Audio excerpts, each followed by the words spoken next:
Chapter 1. The Grace of My Heirs. I crushed the stone map under my hand because I couldn't crush the wind that took my sons. The granite snapped like a dry bone. Just like that, the room went dead silent.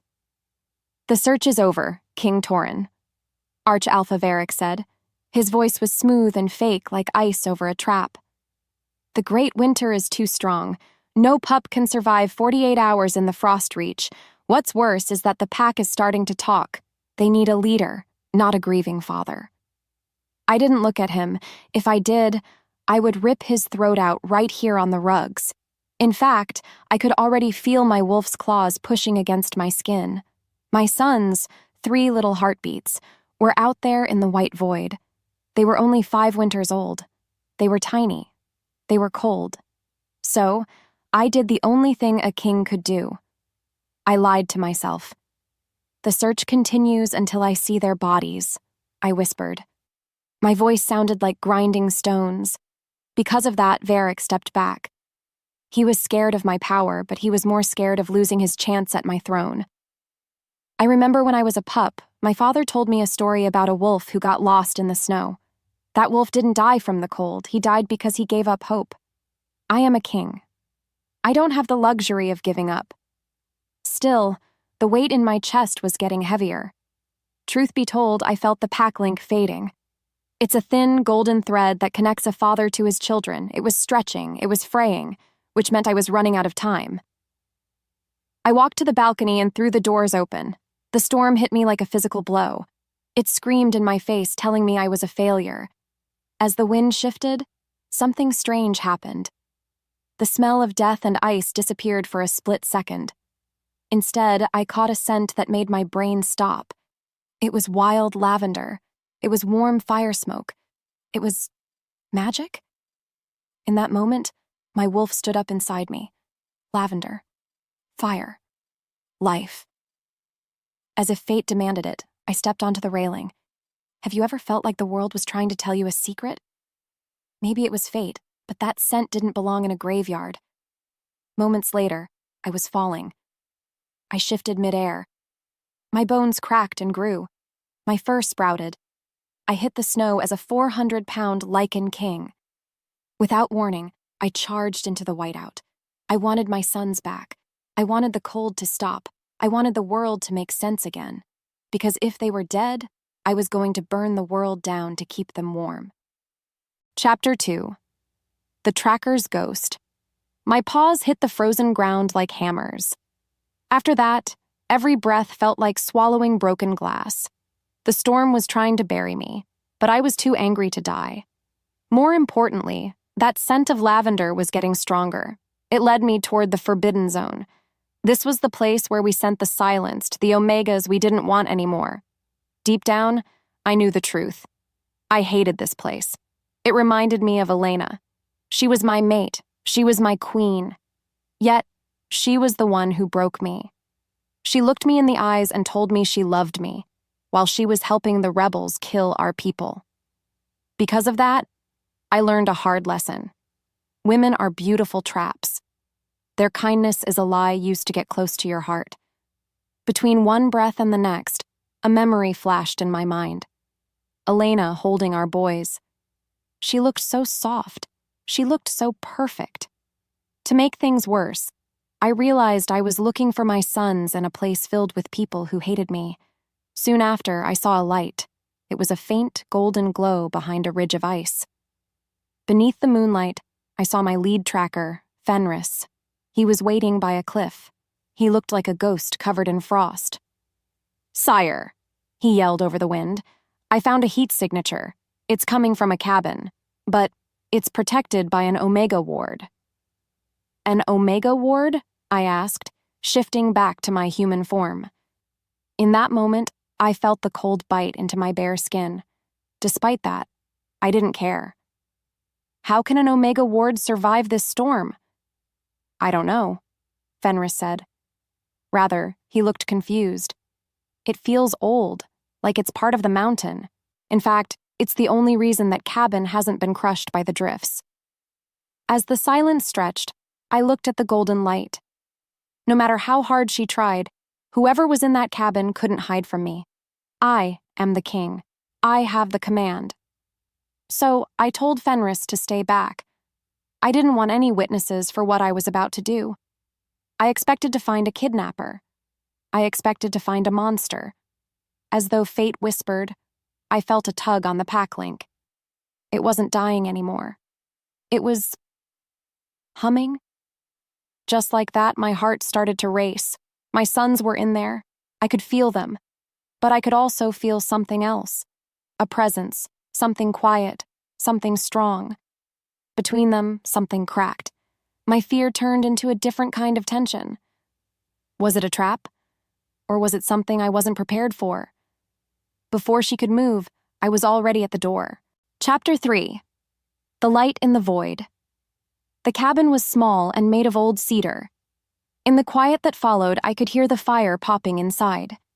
It smelled like home. It smelled like a dream I had forgotten. Even so, I gripped the dagger at my belt. I wouldn't be fooled again. Not only that, I gathered my alpha command. It was a heavy, invisible weight that could make a grown man vomit from fear. Without thinking, I kicked the door. The wards hummed against my boot. They felt like a warm hand trying to push me away. But then I forced my way through. The wood didn't break, but the air in the room shattered. Moments later, I was inside. The heat hit me like a physical touch. It was cozy. It was safe. On the other hand, I was a storm of fur and rage. I roared, "Where are they?" The moment our eyes locked, the world tilted. A woman was sitting by the hearth. She wasn't a warrior. She wasn't a queen. She was an omega, dressed in rough wool with hair the color of autumn leaves. As if fate demanded it, she was holding my sons. All three of them. They were wrapped in a thick handmade quilt. In fact, they were sleeping. They weren't crying. They weren't cold. Under the weight of my stare, she didn't flinch. She didn't scream. Instead, she put a finger to her lips. "Shh," she whispered. Her voice was like silk over steel. "You'll wake them." They just finally stopped shivering. As the silence roared, I felt my command vanish. It didn't work on her. Why didn't it work? Because of that, I felt vulnerable for the first time in years. I looked at her hands. They were red and blistered from the cold. Truth be told, she had used her own body heat to keep them alive. "Who are you?" I growled. My voice was lower now, caught between a threat and a question. "I'm Camille," she said. With every step I took, she stayed still. Maybe it was fate, but she looked at me like I was the intruder, not the king. "I found them by the river. They were turning blue. So, I brought them home. I didn't know they belonged to a monster who kicks down doors." And just like that, everything changed. My wolf wasn't snarling anymore. He was curious. He was kneeling. Deep down, I knew the truth. This woman had done what my entire army couldn't. She had saved the future of my race. Yet, she was the one we had thrown away. As the bond pulsed, I realized I couldn't just take my sons and leave. There was a tether forming.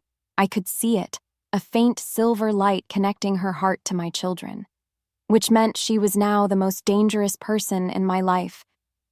As if the forest watched, the storm outside seemed to scream louder, but inside, the space between us burned with a heat I didn't understand.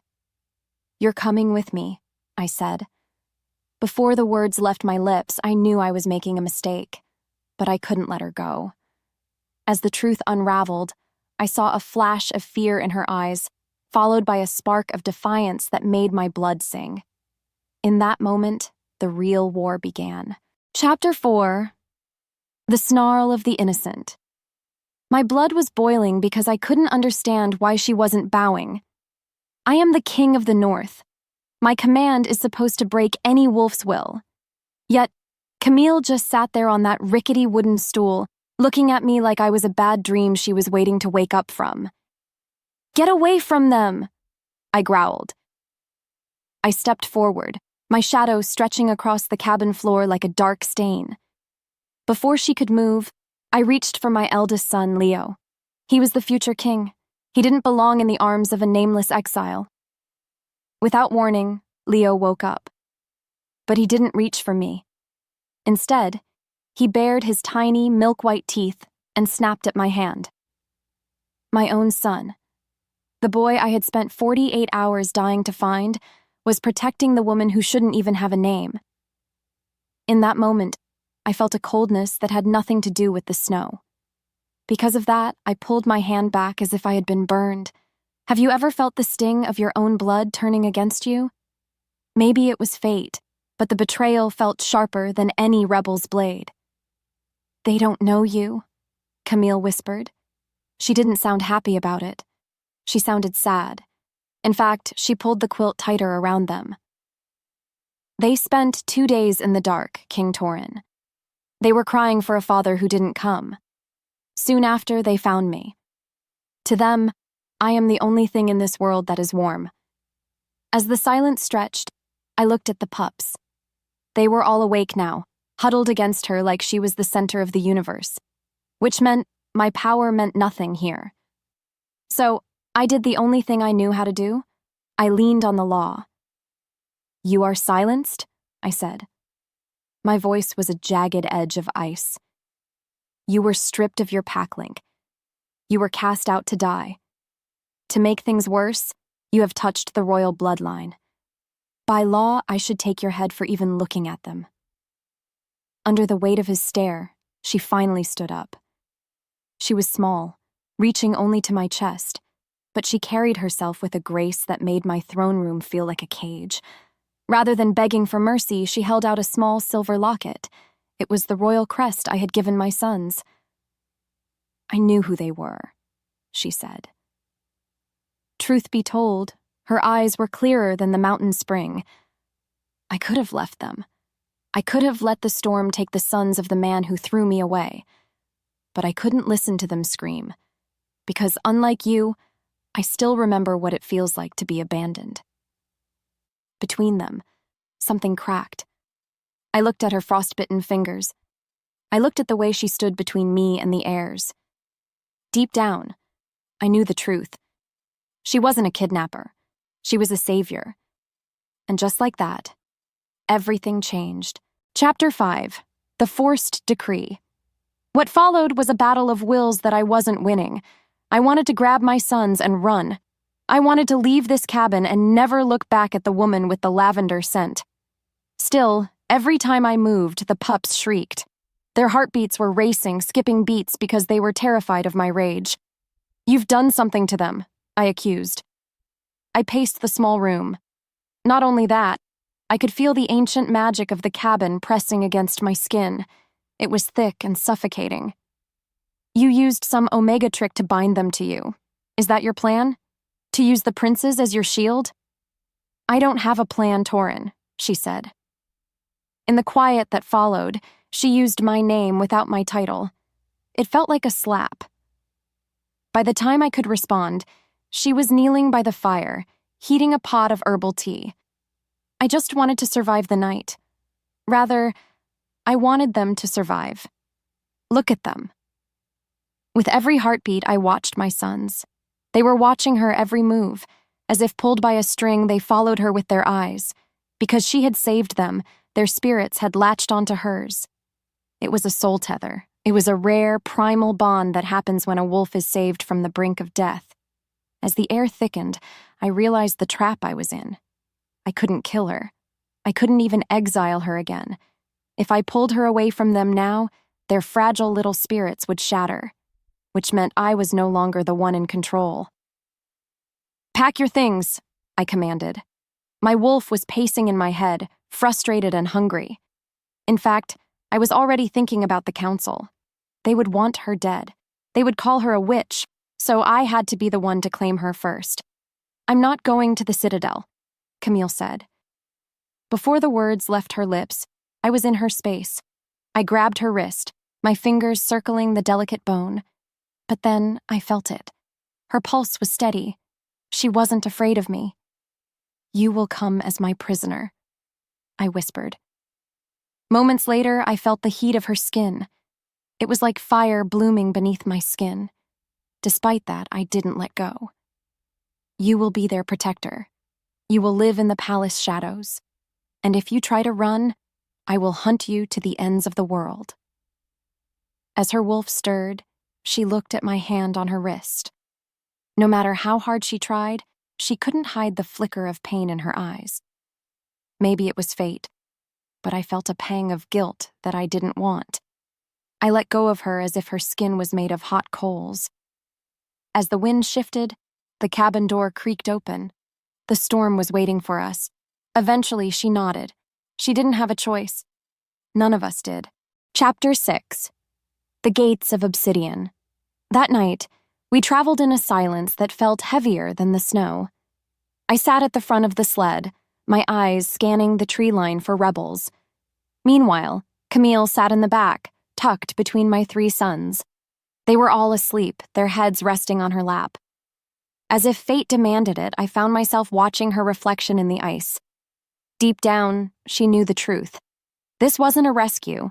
It was a different kind of prison, because the Obsidian Citadel was a place of stone and secrets. Soon after we crossed the bridge, the massive black gates groaned open. What's worse was the look on the faces of my people. They saw their king returning with the lost princes. They cheered. But then, they saw her. The whispers started like a forest fire. Is that a silenced? An Omega in the royal sled? She looks like a beggar. Under the weight of his stare, I stepped off the sled. I saw Arch-Alpha Varric standing at the top of the stairs. He looked like he had just swallowed a bag of glass. In fact, he was staring at Camille with a hunger that made my growl rise in my throat. "Your Majesty," Varric said. As if the world narrowed, he ignored me and looked straight at Camille. "You've brought a stain into our house. The law is clear. A silenced wolf cannot cross this threshold." "The law is what I say it is," I roared. In that moment, I felt my command returning. I let it wash over the courtyard, silencing every whisper. Not only that, I reached back and pulled Camille toward me. I put my arm around her shoulders, marking her as my property in front of the entire kingdom. The tension broke as the pups began to cry. They didn't like the cold stone of the palace. They didn't like the angry faces of the alphas. As her name left his lips, Varric stepped closer. "You are making a mistake, Torin," Varric hissed. Because of that, I knew the war had officially started. The council will not accept this. They will see her as a poison, which meant your throne is now as fragile as she is. As the sky darkened, I looked down at Camille. She was pale, but her eyes were like flint. In that moment, she looked at me, and I saw a question there. "Are you going to protect me, or are you the one I need protection from?" Just like that, everything changed. I wasn't just fighting for my sons anymore. I was fighting for the only woman who didn't bow to my crown. As if the forest watched, I felt the shadow of the council closing in. But between us, a new kind of fire was starting to burn. Chapter 7. The Obsidian Welcome. The stone halls of the Citadel were a cold cage because I had built them to keep the world out. In fact, the air in the Great Hall felt like it was made of old iron and bad intentions. I marched Camille through the center of the room, my hand heavy on her shoulder. Because of that, every alpha in the room stood up. They didn't see a woman who had saved the future of our race. Rather, they saw a stray dog in a house of gold. "Look at her," someone hissed from the shadows. "She smells like a peasant." Not only that, I could feel the weight of their judgment pressing against my spine. My people are warriors. They believe that power is something you take, not something you give. As if pulled by a string, Camille stopped right in front of the High Council's dais. She didn't look at the floor. She didn't tremble. Instead, she looked straight at Arch-Alpha Varric. "The law states that an exile who returns shall be put to the sword," Varric said. His voice was like a slow leak in a boat. To make things worse, he smiled at her. It wasn't a kind smile. It was the smile of a wolf watching a rabbit in a trap. "Why should we spare this thing, Torin?"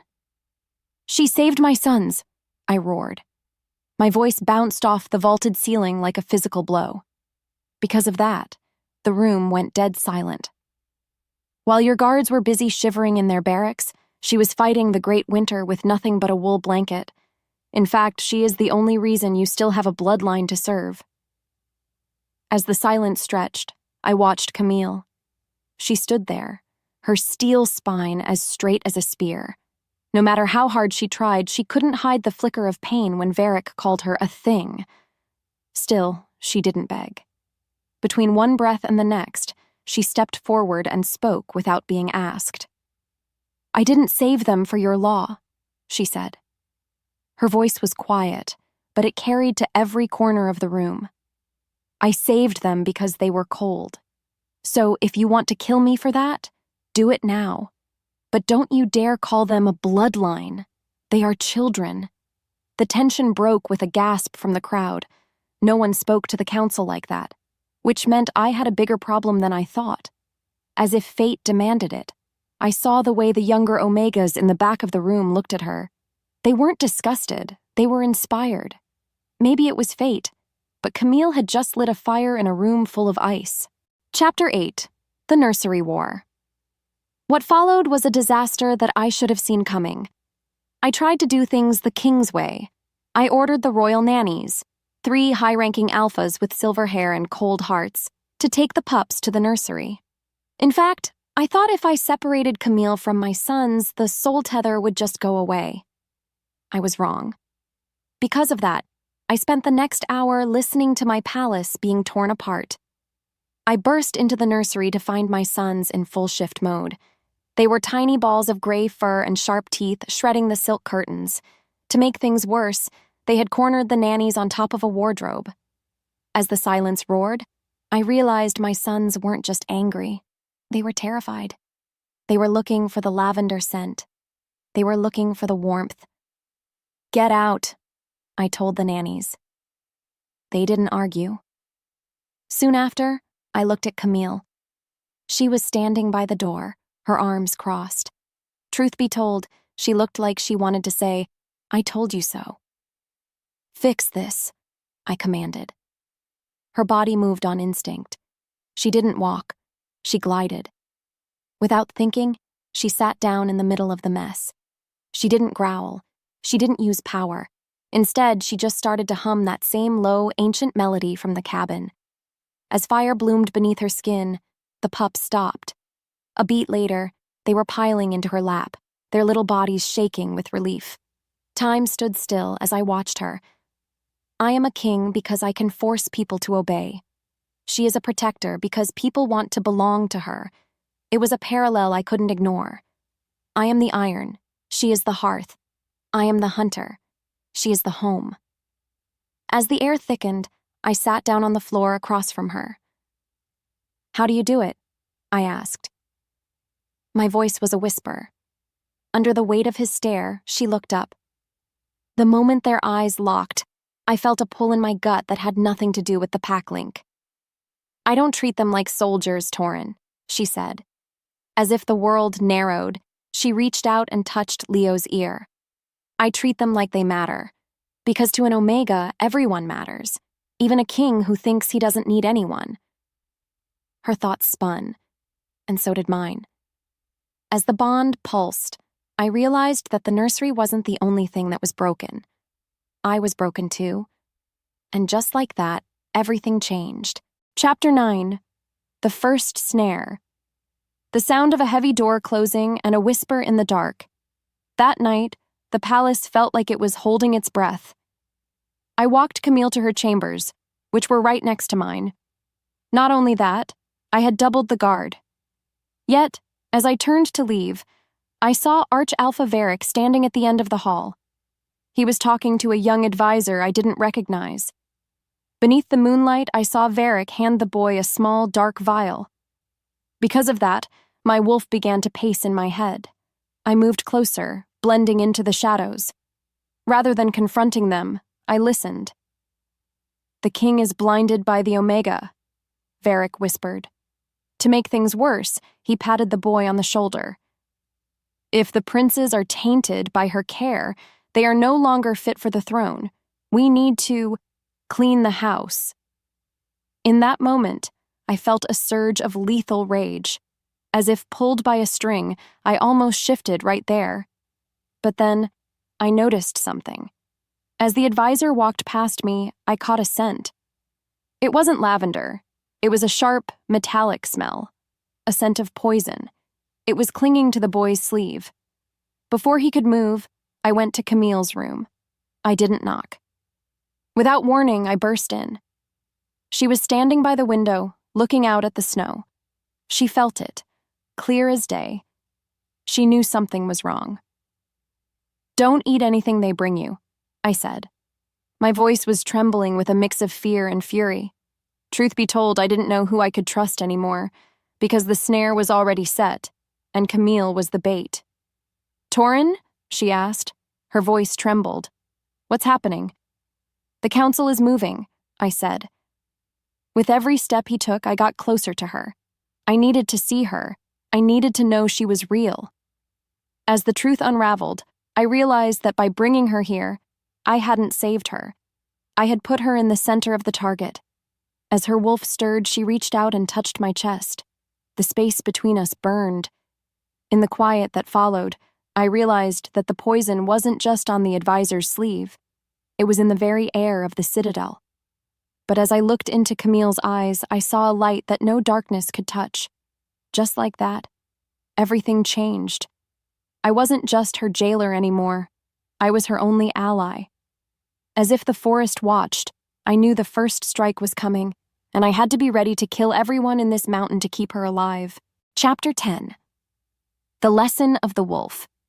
I was pushing them too hard because I was afraid they were getting soft. In fact, my 3 sons were tumbling in the snow of the training yard, looking more like clumsy balls of fur than future kings. I barked a command, my voice cutting through the freezing air like a whip. "Stand up! A lichen does not stay down when he falls." After that, Leo tried to scramble to his feet, but his little legs gave out. He let out a tiny, pained whimper. Without thinking, I felt a flash of frustration. They had to be strong. The council was watching from the high balconies, and they were looking for any sign of weakness.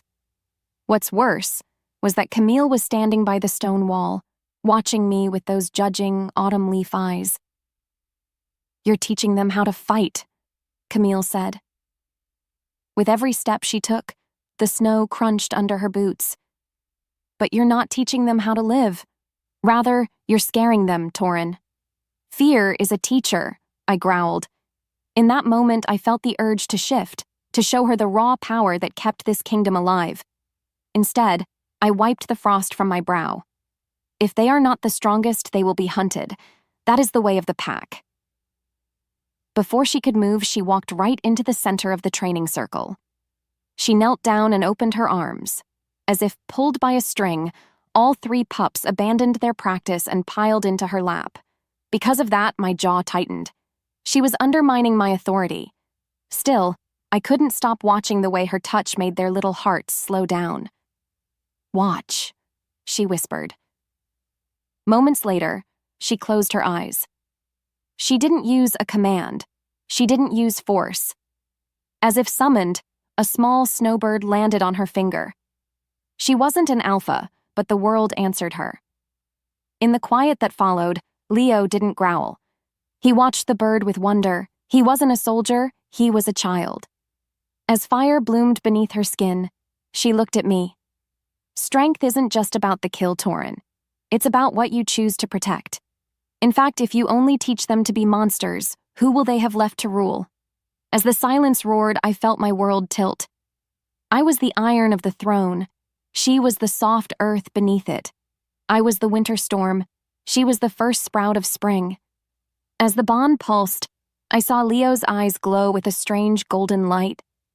And just like that, everything changed. Chapter 11. The Sacred Tether. Next, I found myself in the royal healer's chambers. The room was filled with the scent of dried sage and old blood. Truth be told, I was terrified. Leo had shifted early. Too early. Because of that, I had summoned the oldest healer in the mountain to examine the pups and the Omega. "Tell me the truth," I commanded. Under the weight of his stare, the old healer looked at Camille, then at me. His voice trembled as he spoke the words I never expected to hear. "It's a soul tether, sire," the healer whispered. As the air thickened, he pointed to a silver glow pulsing between Camille and the boys. When she saved them from the great winter, she didn't just warm their bodies, she gave them her own spirit to keep them from fading, which meant their lives are now woven together. In the span of a breath, I felt the floor drop away. She didn't know what scared her more, the look on my face, or the weight of the healer's words. In fact, this wasn't just a bond, it was a life sentence. If she leaves them, they die, the healer continued. To make things worse, he looked at me with pity. And if she is harmed, if her heart stops, the princes will follow her into the dark, because she is the anchor for their souls. As her wolf stirred, Camille looked down at her hands. Her thoughts spun. She was no longer just an exile. She was the most precious and dangerous person in the lichen race. No matter how hard she tried, she couldn't break this link, and neither could I. As the truth unraveled, I realized the council would use this. If they wanted to destroy me, they didn't have to kill me, they just had to kill her. A beat later, I felt a surge of protectiveness that was so strong it made my claws itch. Maybe it was fate, but I realized I would burn the entire world to ash before I let a single hair on her head be touched. "Get out," I told the healer. Without another word, he scurried away. As the silence stretched, I looked at Camille. She looked so small against the giant stone walls. Her chest ached, and I could feel it through the tether. Between them, something cracked. I didn't see an omega anymore. I saw my sons' lives. I saw my own salvation. As if fate demanded it, I reached out and touched her cheek. The space between us burned. Chapter 12. The Shadow's Blade. That night, I couldn't sleep. My heart was an iron fortress, but there was a breach in the walls. By the time the moon reached its peak, I was pacing the hallway outside Camille's door. Soon after, I heard it. The faint, rhythmic click of a boot on stone. Before she could move, a shadow detached itself from the wall. It was a council assassin, dressed in black silk, holding a blade coated in silver toxin. Without thinking, my body moved on instinct. I didn't shift. I didn't roar. In that moment, I was a shadow myself. Moments later, the assassin was dead at my feet. I didn't call the guards. Instead, I dragged the body into a closet. Because I knew the guards belonged to Varric now, truth be told, I was alone in my own palace. Without warning, Camille's door opened. She was standing there in a simple nightgown, her hair a wild halo in the moonlight. As the silence roared, she looked at the blood on my hands. She didn't scream. Rather, she walked toward me and took my hands in hers. "You're hurt," she whispered. Her voice caught as she saw a small cut on my arm. As fire bloomed beneath her skin, she used her thumb to wipe away the red. "It's nothing," I said. My voice was a low, rumbling growl. Under the weight of his stare, I felt a need for her that was primal and terrifying. Not only that, I felt the bond between us tightening. It wasn't just the pups. It was us. "They won't stop, will they?" she asked. With every heartbeat, she looked into my eyes. As if the world narrowed, I realized she wasn't just talking about the assassins. She was talking about the fate that was pulling us together. "I won't let them touch you," I promised. As her wolf stirred, I pulled her against my chest. The space between us burned with a heat that could melt the great winter. Before the words left her lips, I kissed her. It wasn't a king's kiss. It was a desperate, hungry claim. As if fate whispered, I knew this was the point of no return. I had chosen her over my counsel, over my laws, and over my own safety. As the bond pulsed, I felt her soul answer mine. And just like that, everything changed. Chapter 13. The King's Choice. My throne felt like a bed of needles because I was waiting for the trap to spring. In fact, the Great Hall was packed with every alpha in the north, and their scent was a sour mix of sweat and greed. Varric stood in the center, holding a scroll of ancient laws that smelled like rotting paper. To make things worse, he had brought a set of heavy silver chains meant for Camille. "The law of our ancestors is clear, Torin," Varric shouted. His voice was a weapon, aimed right at my chest. "A silenced wolf is a parasite. By allowing her to stay, you are poisoning the royal bloodline," which meant the council demands she be sent to the trials of purification. Rather, she must be sent to her death. As the silence roared, I looked at Camille. She was standing by the pillar, guarded by my elite wolves. She looked like a small flame in a room full of shadows. Because of that, my wolf didn't just growl, he roared. Have you ever had to choose between the world you built and the person who saved your soul? Deep down, I knew the truth. I wasn't just protecting an Omega. I was protecting my future. "The trials are for traitors," I said. My voice was a low, rumbling earthquake. Moments later, I stood up and drew my sword. The obsidian blade hummed as it sliced through the air. As if fate demanded it, I walked down from my throne and stood in front of Camille. Without thinking, I grabbed her hand. It was warm and steady. In fact, I did it because I saw the way Varric's eyes filled with hate when he looked at her. I did it because her mercy was the only thing keeping my sons alive. I did it because I was tired of ruling a kingdom of stone. "I declare Camille Vance a royal ward," I announced. What followed was a shock so deep that even the wind outside seemed to stop. Not only that, I declared her under my personal protection. To touch her was to touch the king. So, if anyone wanted those chains on her, they would have to go through my heart first. As her name left his lips, Varric went pale. Between one breath and the next, the room exploded into a shouting match. As the bond pulsed, I felt Camille's fingers tighten around mine. And just like that, everything changed. Chapter 14. The Moonbound Dance.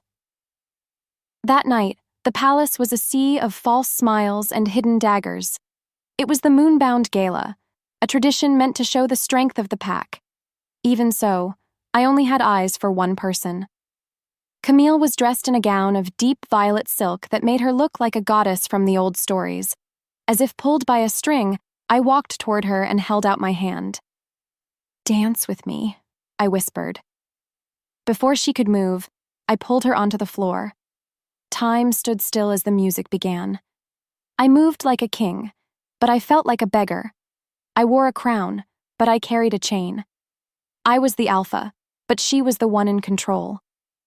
As fire bloomed beneath her skin, I leaned down, my nose brushing the soft hair near her ear. She smelled like wild lavender and something else, something that felt like home. "They're all watching," she murmured. Her voice trembled. Truth be told, she was right. Every alpha in the room was waiting for me to fail. "Let them watch," I said, because I wanted them to see what a real pack looked like. Not only that, I told her the truth because the lie of my life was finally choking me. I told her about Elena. I told her how I had been silenced in my own heart for years because I was afraid of being hurt again. As the air thickened, I felt her lean into me. "You're not a monster, Torin," she said.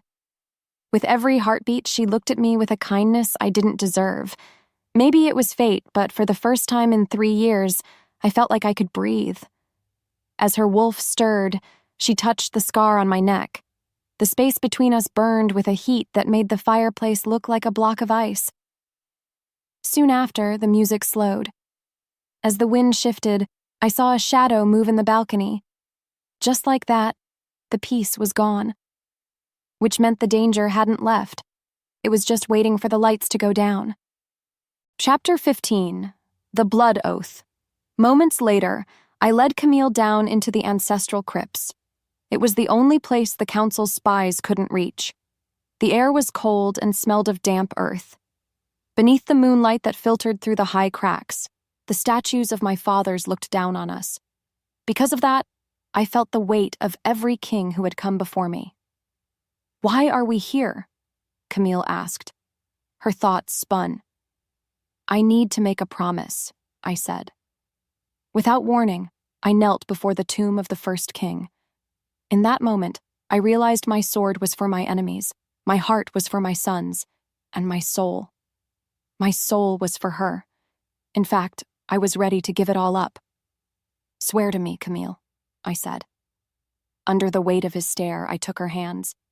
Swear that if the council takes this palace, you will take the boys and run. Use the secret tunnel.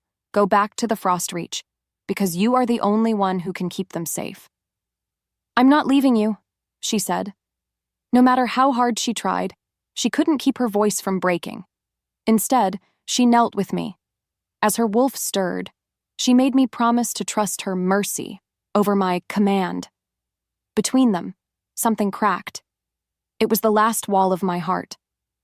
As the silence stretched, I felt it, clear as day. A low, vibrating hum coming from the throne room above us. It was the silencing stone. Without thinking, I realized Varric had found it. To make things worse, a horn sounded from the northern wall. It was the sound of a coup. As if summoned, the heavy iron doors of the crypt began to groan. By the time I stood up, I could hear the barking of the shadow wolves, which meant the peace was over. The war wasn't coming anymore. It was here. Stay behind me, I growled. And she let it happen, her hand gripping my tunic as the first wave of rebels burst through the stone. Just like that, everything changed, and I realized I might have to die to keep the only thing that mattered alive. Chapter 16. The dying howl. I felt my wolf die before I felt the first blade. Without warning, a wave of gray, dead energy washed over the crypts. It felt like my blood was turning into sludge. My wolf, the fierce, golden-eyed beast that had lived in my chest since I was a boy, let out a pained whimper and retreated into the darkest corner of my mind. The silencing stone. I choked out. My knees hit the cold floor because my strength was being sucked into the earth. To make things worse, the doors to the crypt were kicked open. Varric stepped inside, followed by 20 members of my own royal guard. They weren't looking at me with loyalty. Rather, they were looking at me with the hungry eyes of traitors. You look small without your teeth, Torin, Varric sneered. As if fate demanded it, he stepped over the ancient tombs. He held a glowing, jagged rock that hummed with a sound that made my teeth ache. Because of that, I couldn't even stand. I was just a man, a human, a weak, powerless king. Leave her alone, I roared. In fact, my voice was just a dry rasp. Deep down, I knew the truth. I was failing. Before she could move, 2 guards grabbed Camille. She fought like a wildcat, her steel spine refusing to bend even as they twisted her arms behind her back. But then, Varric grabbed her chin, forcing her to look at him. The law is restored, Varric announced, which meant the nightmare was back. The Omega goes back to the Frost Reach. She will be tied to a stake in the center of the tundra. Soon after, the cold will do what you were too soft to do, Torin. She will freeze, and the taint on your heirs will die with her. Between them, something cracked. It was my heart. I tried to lunge for him, but a guard's boot hit my ribs, sending me sprawling into the dust. As the silence roared, I watched them drag her away. Torin! She screamed. Her voice caught in the hallway, echoing back to me like a ghost. As her name left his lips, I felt the soul tether stretch. It felt like a hot wire being pulled through my chest. Moments later, the iron doors slammed shut, locking me in the dark with nothing but the smell of old stone and the taste of my own failure. Chapter 17. The Hollow King. The stone floor was cold, but the silence in my head was colder. In the quiet that followed, I sat in the darkness of the dungeon. My ribs were broken, but the pain in my chest was worse, because every time I closed my eyes, I could feel Camille.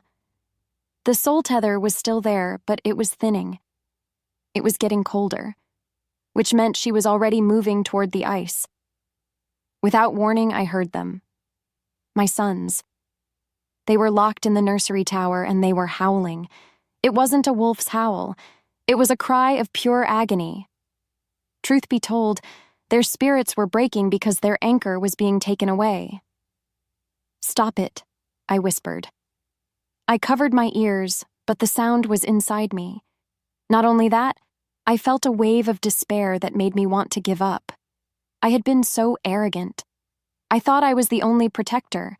I thought my iron throne was enough. Rather, I had been a fool. I had built a kingdom of walls, but I hadn't built a home. "Is this what you wanted, sire?" A voice came from the shadows. As if pulled by a string, I looked toward the bars. It was a young Omega servant, one of the girls Camille had shared her bread with. Maybe it was fate, but she was holding a heavy iron key. "Varric thinks you are nothing without your wolf," she whispered. Her voice trembled. "He thinks a king is only made of claws, but we remember how you looked at her. We remember that you chose us over the council. Because of that, the lowly are not going to let you die." As the bond pulsed, she slid the key through the bars. Just like that, I felt a spark of something I hadn't felt in years. It wasn't power. It was purpose. As if the forest watched, I realized that Varric was right. I wasn't a king of alphas anymore. I was something else. I was a father. I was a mate. Between one breath and the next, I grabbed the key. Even so, my body was weak. To make things worse, the silencing stone was still active somewhere in the palace. I didn't have my wolf's speed. I didn't have the command. Still, I had a debt to pay. Chapter 18. The Lavender Clue. Moments later, I was out of the cell. I moved through the secret tunnels of the crypts, my breath coming in ragged gasps. On the other hand, I knew the palace was crawling with Varric's men. I had to get to the Frost Reach, but I was just a human man on foot. I would never make it in time to save her. As the air thickened, I stopped at the entrance to Camille's empty chambers. The room felt dead. The fire was out. The scent of wild lavender was fading. Deep down, she knew the truth. I wasn't coming for her. Or so she thought. Without thinking, I reached into the pocket of my tunic. My hand brushed something small and soft. As if summoned, I pulled out a small herbal pouch. Camille had tucked it into my pocket during the blood oath. In fact, I hadn't even noticed it until now. As fire bloomed beneath her skin, I opened the pouch. Inside was a dried root I didn't recognize, but it smelled like power. It smelled like the ancient, grounded magic of the Frost Reach, which meant she had given me the one thing that could break the silencing stone's hold. "Spirit wake," I whispered. I remembered her telling the pups about a root that could wake a sleeping mountain. Because of that, I realized she hadn't just made a blood oath. She had given me a weapon. And just like that, everything changed. As the truth unraveled, I knew what I had to do. I didn't need 1,000 alphas. I didn't need an obsidian throne. I just needed to reach her. As her wolf stirred in the back of my mind, I swallowed the bitter root. The tension broke as a heat started to spread through my veins. It wasn't the roar of a king, it was the steady, unstoppable beat of a man who was going to save his soul. With every heartbeat, I felt the tether tighten. She was still alive. She was fighting. So, I turned toward the northern gate. Before she could move into the final dark, I would be there. As if fate whispered, I realized that the silence wasn't a cage. It was the quiet before the storm. Chapter 19. The Uprising of the Unseen. The hallways felt like a maze because I was seeing them for the first time without my pride. What followed was a sight that stopped me in my tracks.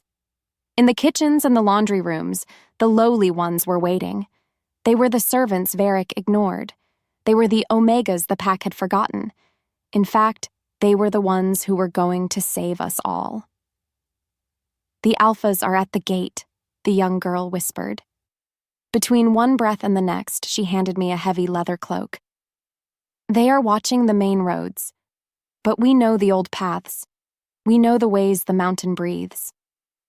As the air thickened, I felt the spirit wake root working. It didn't roar like a king's command. Rather, it hummed like a deep, steady drum. My wolf wasn't a separate beast anymore. He was me. I felt every stone under my feet. I felt every shift in the wind. Because Camille had given me her magic, I wasn't just a lichen. I was the mountain itself. Not only that, I realized I wasn't alone. Behind me, a dozen Omegas picked up iron pokers and kitchen knives. They were the silenced, they were the broken, they were the brave. Truth be told, I had ruled them for years, but I had never really seen them until Camille showed me how. "Lead the way," I said. With every heartbeat, we moved through the secret tunnels. Soon after, we reached the hidden exit behind the waterfall. The ice was thick, but my new strength shattered it like glass. As the wind shifted, I caught her scent again. Lavender. As if fate demanded it, I looked back at the palace. It looked like a dark tooth against the sky. But then, I turned toward the frost reach. I didn't need a crown to be a king. I just needed to be a man who kept his promises. And just like that, everything changed. Because I wasn't running for a throne. I was running for a home. Chapter 20. The race to the frost reach I ran because the soul tether was screaming. Every mile I covered felt like a hot iron pulling in my chest. By the time I reached the edge of the forbidden zone, the sun was a dying ember on the horizon. My lungs were burning. My muscles were screaming. Yet, I didn't slow down. No matter how hard she tried, the storm couldn't stop me. In the quiet that followed, I shifted. It wasn't the painful, bone-snapping change of the past. Instead, it was as smooth as water turning to ice. My fur was blacker than the night, and my eyes, I could feel them glowing with the golden light of the spirit wake. As fire bloomed beneath her skin, I saw the cabin. It was surrounded by Varric's elite guards. They had built a pyre in the snow, but they weren't going to burn her. Rather, they were waiting for the great winter moon to rise. They wanted the cold to be the executioner so they could keep their hands clean. Beneath the moonlight, I saw her. Camille was tied to a wooden stake. Her skin was the color of blue marble. Her head was bowed. Because of that, my wolf let out a sound that wasn't a howl. It was a sob. Truth be told, I was too late. The tether was so thin it was almost invisible. Before she could move into the final sleep, I let out a roar that shook the very trees. Without thinking, I didn't hide. I didn't plan. I charged. I was a blur of fur and fury. I was a storm made of teeth. Moments later, I was in the center of the clearing, my claws red with the blood of the men who dared to touch what was mine. As the bond pulsed, I saw Camille's eyes flutter open. She saw me, and she let it happen, a tiny, frost-bitten smile touching her lips. As if fate whispered, I realized she had been holding on just for me. Chapter 21. The storm breaks. The fight was a blur of red and white because I was fighting for more than just my life. Even so, Werewolf stepped out from the shadows of the cabin. He held a long silver dagger, and his face was twisted with a sick kind of joy. "You're a fool, Torin!" Werewolf yelled. To make things worse, he pointed the blade at Camille's throat. "If you take another step, I'll end her. And we both know what happens to your precious heirs when she dies. They will wither, they will break, which meant you will be the last of your line." As the silence roared, I stopped. My wolf was pacing, ready to spring, but I saw the blade's edge pressing into her skin. In the span of a breath, the world stood still. But then Camille did something no one expected. Without warning, she pulled against her ropes. She didn't try to get away. Instead, she leaned into the blade. She grabbed Werewolf's hand with her bound wrists and pulled the knife closer to her own heart. "Do it, Werewolf," she whispered. Her voice was like a cold wind. "If I die, the heirs die. And if they die, the pack will rip you apart before the sun rises. You need them alive to rule. Because without a bloodline, you're just a traitor in a cold chair." Just like that, everything changed. Werewolf froze. He was a coward who only understood power, and he didn't know how to handle someone who wasn't afraid to lose everything. Maybe it was fate, but in that second of hesitation, I saw my opening. Her body moved on instinct, and so did mine. I shifted back to human form and lunged. Before the words left her lips, I had my hand around Varric's throat. I didn't use my command. I used my bare hands. I lifted him off the ground, my eyes burning with a light that made him scream. "You think you know strength?" I hissed. Under the weight of his stare, he began to choke.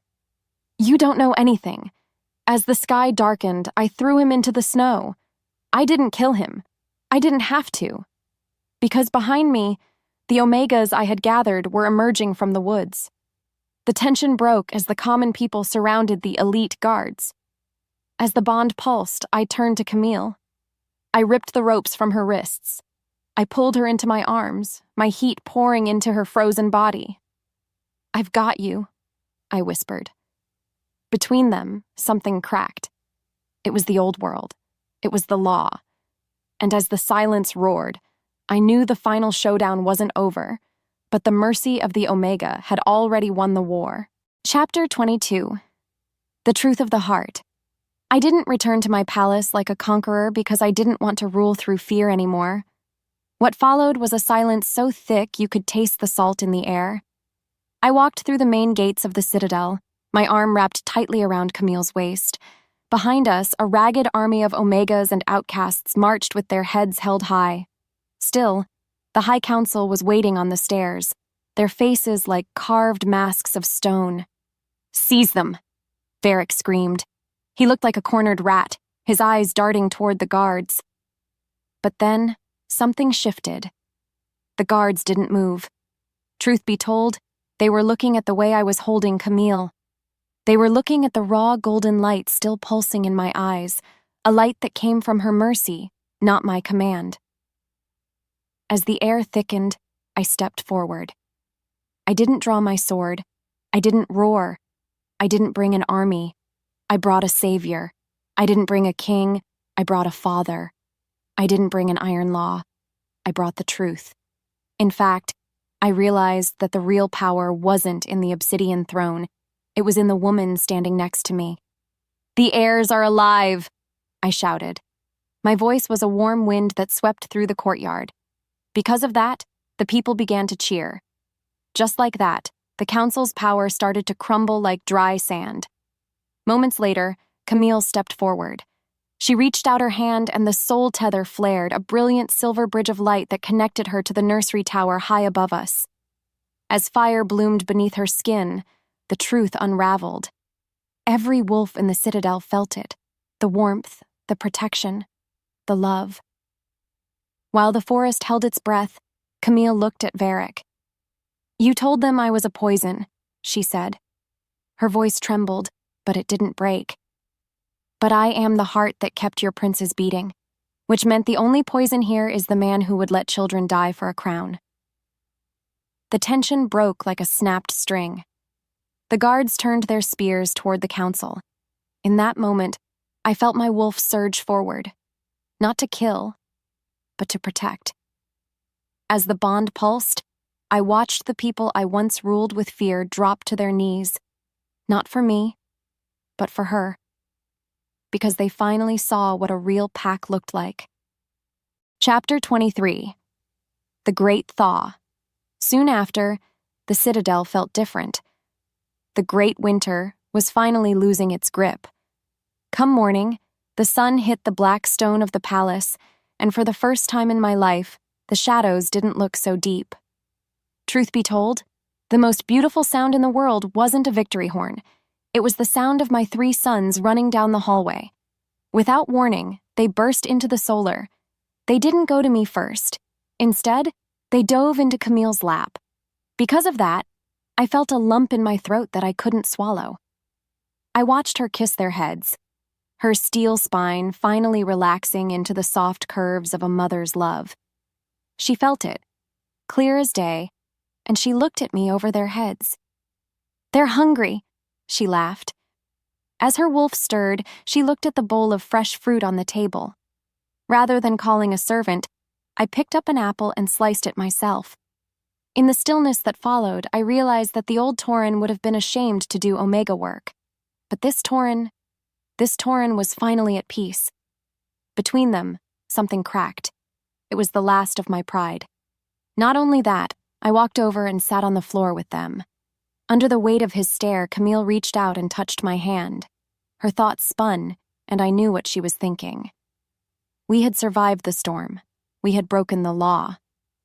So, what came next? "I'm burning the Book of Exile," I said. With every heartbeat, I felt the weight of the crown getting lighter. Because a kingdom that throws away its heart doesn't deserve to stand. I was going to build a new pack, a pack where Omegas were honored, a pack where mercy was the highest law, which meant Camille would never have to hide in the frost reach again. As fire bloomed beneath her skin, she pulled me closer. The space between us burned with a heat that was better than any fire. As if pulled by a string, I realized she was my mate, not because of fate, but because of the choice we made in the dark. Chapter 24. The Heart of the Pack. That night, we stood on the royal balcony. The stars were out, and the air smelled like wild lavender. By the time the moon reached its peak, I had my arms wrapped around her from behind. Beneath the moonlight, the world looked vast and full of hope. In fact, I couldn't remember why I had ever been so afraid of this feeling. "Is this real?" Camille whispered. Her voice caught as she leaned back against my chest. As if fate demanded it, I turned her in my arms so I could see her eyes. "It's real because you made it real," I said. Deep down, I knew the truth. I was a better king because she was by my side. I was a better father because she taught me how to feel. I was a better man because she loved me when I was a monster, and just like that, everything changed. As fire bloomed beneath her skin, I leaned down. The moment their eyes locked, I knew I would never let her go. Before the words left her lips, I kissed her. It was a slow, deep promise. It was the taste of home. Because our souls were tethered, I felt her joy like it was my own. As her soul answered, I felt the golden thread between us grow strong and unbreakable. In the quiet that followed, I looked out over my kingdom. The lights of the village were twinkling like fallen stars. As the bond pulsed, I knew there would be more battles. Still, I wasn't afraid. No matter how hard she tried, she couldn't hide the tears of happiness in her eyes. As if the forest watched, I realized that the greatest strength wasn't found in the iron of a throne. Wait, what about the heirs? Eventually, I saw them through the window, sleeping soundly in a pile of quilts. They were safe. They were loved. Because the Omega had mercy, the king finally had a family. And just like that, the world narrowed until it was just us, standing in the light of a new dawn. As her wolf stirred, she whispered my name. When her name left his lips, I knew I was finally home. As if fate whispered, this was only the beginning. The end. Thank you for watching. Please subscribe to this channel for more Werewolf Shifters romance stories, and also don't forget to hit the like button.